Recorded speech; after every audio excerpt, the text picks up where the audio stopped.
Sopan santun, budi pekertinya, mulia akhlaknya, mulia peribadinya, pemimpin ummah.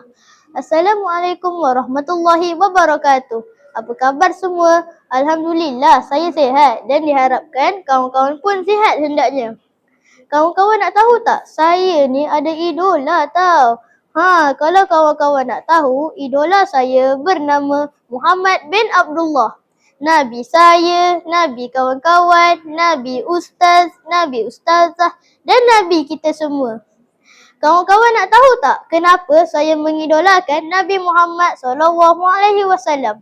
Firman Allah dalam surah Al-Qalam ayat 4. Wa in a'udzu billahi minasyaitonir rajim. Bismillahirrahmanirrahim.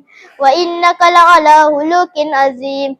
Dan bahawa sesungguhnya engkau wahai Muhammad mempunyai akhlak yang sangat mulia. Nabi yang sangat mulia, tinggi budi pekertinya, berbuat baik kepada orang yang jahat kepadanya. Nabi suka memaafkan sesiapa sahaja, sekalipun mereka yang memusuhinya. Kawan-kawan tahu tak kisah dakwah Rasulullah di Taif? Secara terang-terang, pemimpin Taif menolak ajakan dakwah Rasulullah dan menghina baginda. Bukan itu sahaja kawan-kawan, mereka juga membaling batu ke arah Rasulullah SAW sampai berdarah tau kawan-kawan. Allahu Akbar, sakitnya. Tapi tahu tak apa yang Rasulullah buat? Balas balik, baling batu balik, mendoakan kehancuran mereka? Tidak kawan-kawan. Baginda mendoakan kebaikan, rahmat dan hidayah untuk mereka. Subhanallah, indah sungguh akhlak Nabi. Sungguh tinggi kesabaran baginda. Cuba kalau kita, kawan-kawan di sekolah mengejek pun, kita rasa nak naik tangan kan? Mohlah kita sama-sama berusaha mencontohi akhlak Nabi Muhammad SAW.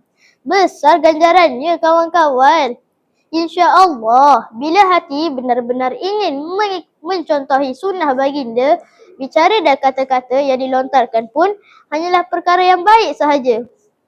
Firman Allah dalam surah Al-Ahzab ayat 21.